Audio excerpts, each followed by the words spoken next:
Wassalatu wassalamu ala sayyidina Muhammadin afdalul makhluqat wa ala alihi wa sahbihi wa man ittaba'a atharahul baqiyat. Qala Allah ta'ala fil Qur'anil Karim, a'udzu billahi minasy syaithanir rajim. Bismillahirrahmanirrahim.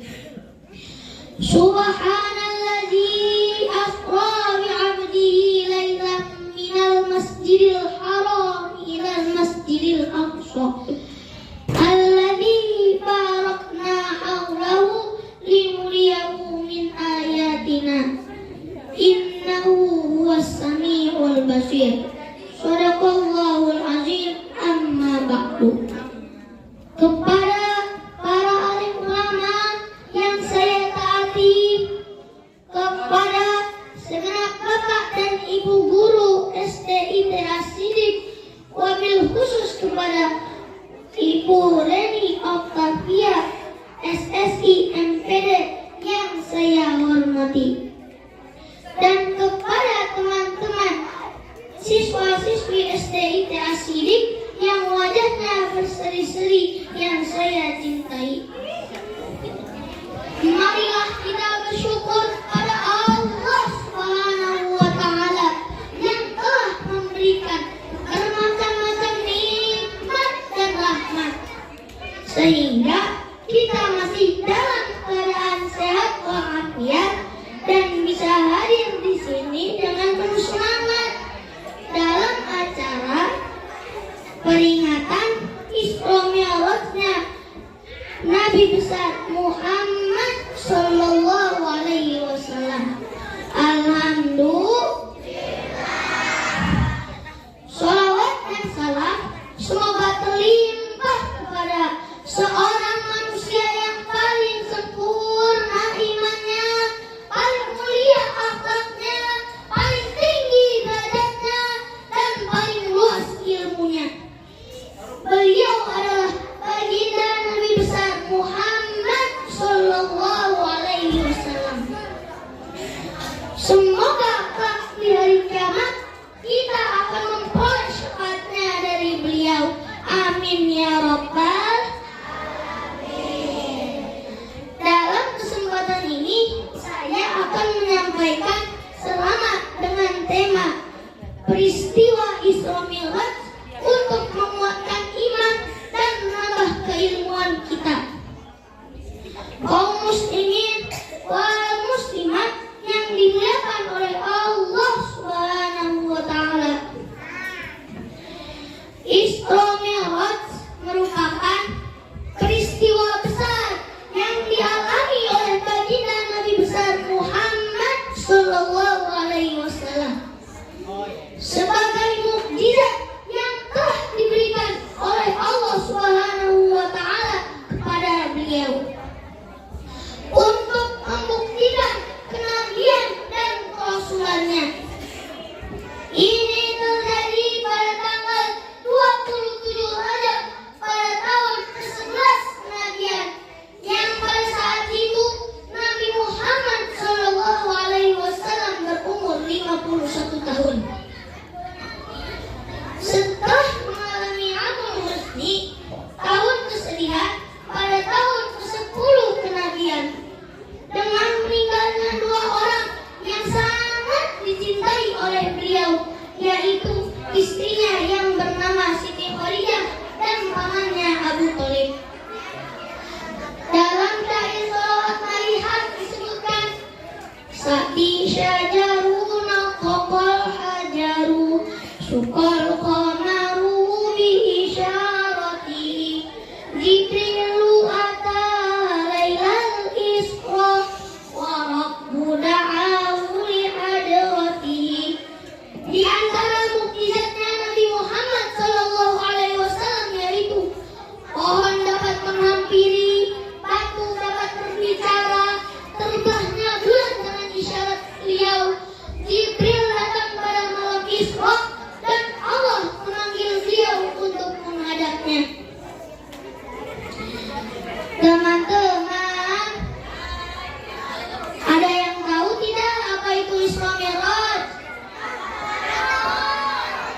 tahu apa belum?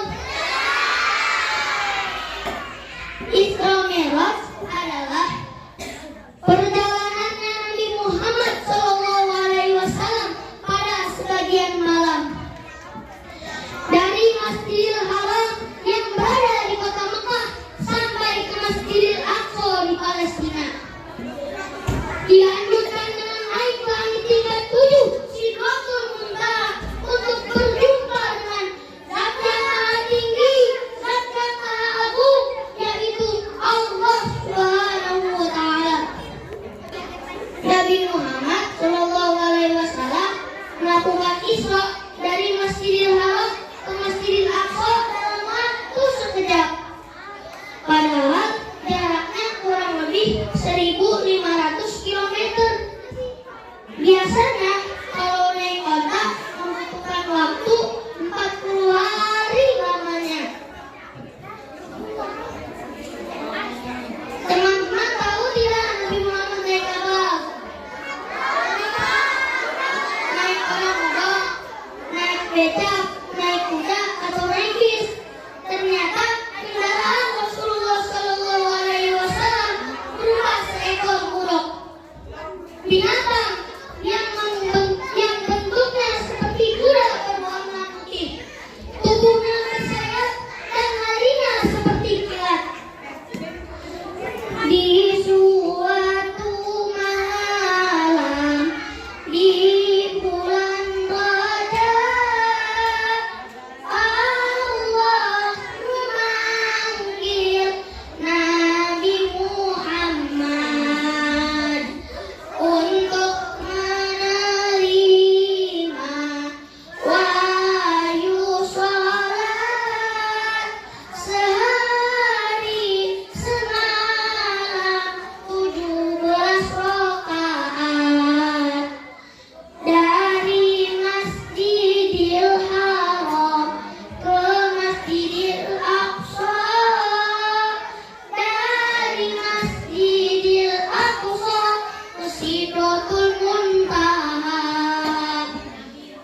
Subuh 2 rakaat, zuhur asar 4, maghrib 3, isya 4. Jangan sampai lupa tanggal 27 pada bulan Rajab kita peringati itu hari Isra Mi'raj.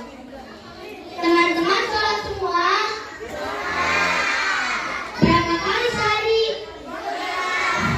Ada yang jawab sekali, ada juga yang jawab 2 kali. Ada yang sholatnya tengok kanan tengok kiri? Ada tidak yang sholatnya sambil bercanda? Tidak boleh teman-teman. Umat Islam di Indonesia ini aneh.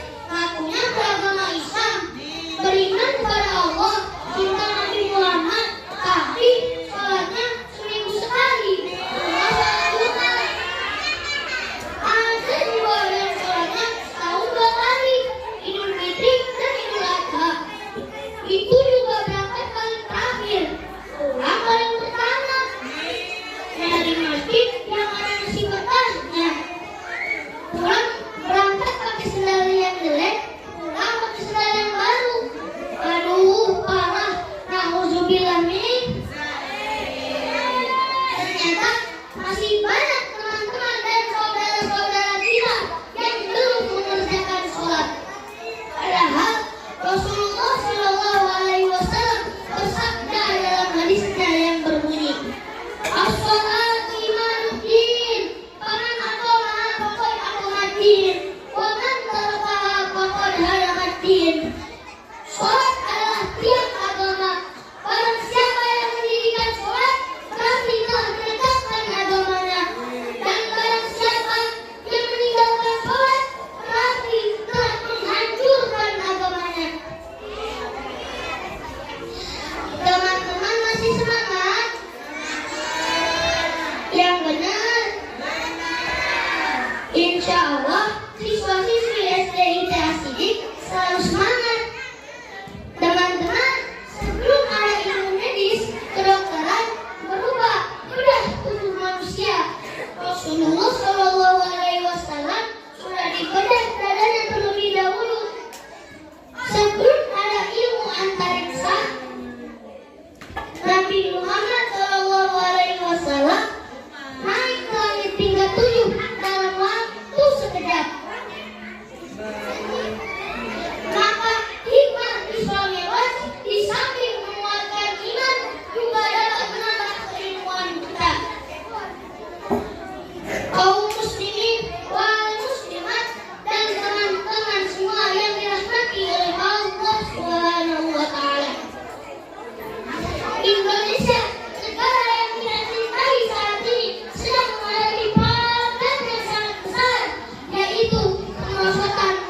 ilmu agama.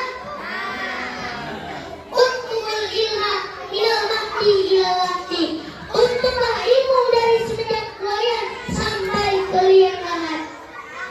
Seorang ulama sufi yang bernama Syekh Hasan Al-Basri mengatakan, "Ata'allumu istighfar an nafsi fil hajat, ata'allumu fil kibar an nafsi fil wahid."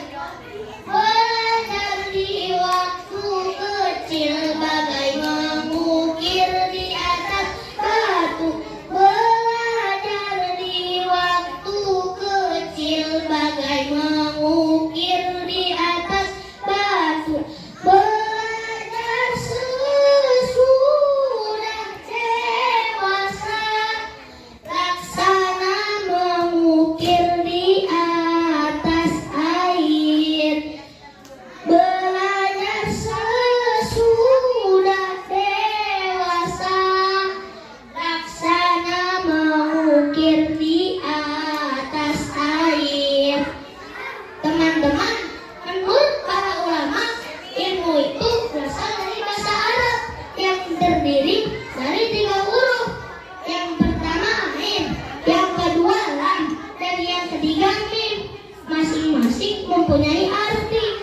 Teman-teman tahu tidak artinya? Mau tidak gue kasih tahu? Huruf yang pertama mim, singkatan dari lafaz iliyun, artinya tinggi. Maka orang yang berilmu pasti derajatnya akan tinggi dan terhormat. Bisa menjadi ulama, bisa menjadi presiden, dokter, guru, dan lain-lain. Allah Subhanahu wa Ta'ala berfirman dalam surat Al-Mujadalah ayat 11 yang berbunyi, A'udzu billahi minasy syaithanir rajim. Bismillahirrahmanirrahim. Yarfa'illahu alladhina amanu minkum walladhina utul ilma darajat. Artinya, Allah akan mengangkat derajat terhadap orang-orang yang beriman dan berilmu di antara kamu. Huruf yang kedua, lam, singkatan dari lafaz lutfin, artinya lemah lembut. Maka orang yang berilmu pasti hatinya akan lemah lembut dan baik akhlaknya. Berbakti kepada kedua orang tua, patuh sama guru, dan menyayangi teman-temannya. Dan huruf yang ketiga, mim, singkatan dari lafaz mulk, artinya kerajaan. Maka orang yang berilmu pasti bisa menjadi orang hebat, mampu menguasai dunia, dan bisa menjadi raja seperti Nabi Sulaiman alaihissalam. Rasulullah Shallallahu alaihi wasallam bersabda, "Man arada dunya fa alaihi bil ilmi, wa man arada al-akhirah fa alaihi bil ilmi, wa man arada al-mal fa alaihi bil ilmi." Barang siapa yang menghendaki dunia, maka dengan ilmu. Barang siapa yang menghendaki akhirat, maka dengan ilmu. Dan barang siapa yang menghendaki keduanya, maka dengan ilmu. Hadis riwayat Bukhari Muslim. Saya kasih karton buat teman-teman. Siang-siang minum es, malam-malam minum jamu. Kalau kamu pengen sukses, rajin-rajinlah menuntut ilmu. Kesimpulannya adalah hikmah Islamiyah di samping menguatkan iman juga dapat menambah keilmuan kita agar hidup kita bahagia di dunia maupun di akhirat. Demikian ceramah yang dapat saya sampaikan. Semoga bermanfaat untuk kita semua.